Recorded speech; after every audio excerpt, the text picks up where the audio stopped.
రోజుకు మన ఊరంతా 2-3 దగ్గరనే భూమి ఉంటే మనం అంతా పోయి వాళ్ళ దగ్గర జీతం చేసుకునే బతికే అవకాశం ఉండే.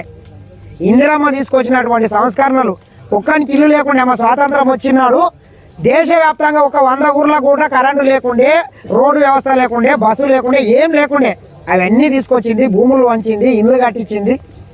ఆ మహాతల్లిని చంపేయడం వల్ల మనం చాలా నష్టపోయినాం. లేకపోతే ఆమె చనిపోకుంటే ఇంకా చాలా మేలు చేసేది పేదలకు.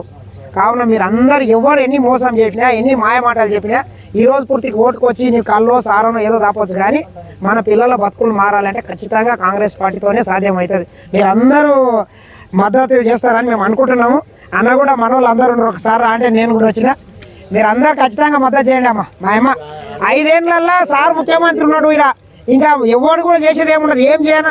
మీరు ఓటు వేసినా ఏ పోయినా చేయాల్సింది రేవంత్ రెడ్డి సారే. ఇప్పుడు ఏమమ్మా మనం ఓటు వేసినా ఆయనే చేయలే, మనకు ఏకుండా కానీ ఆయనే చేయలే.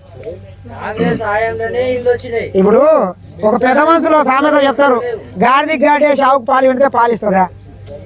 ఆవుకే గడ్డేయాలి, ఆవుకే పాలు ఉండాలి.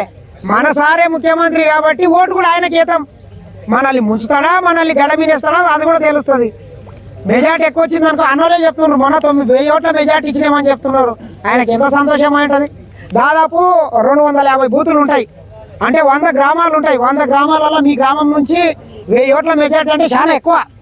నిజంగా చాలా గొప్ప అనుకోవచ్చు. దాంట్లో అసలు చిన్నది కాదన్నా. ఎందుకంటే 100 ఊర్ల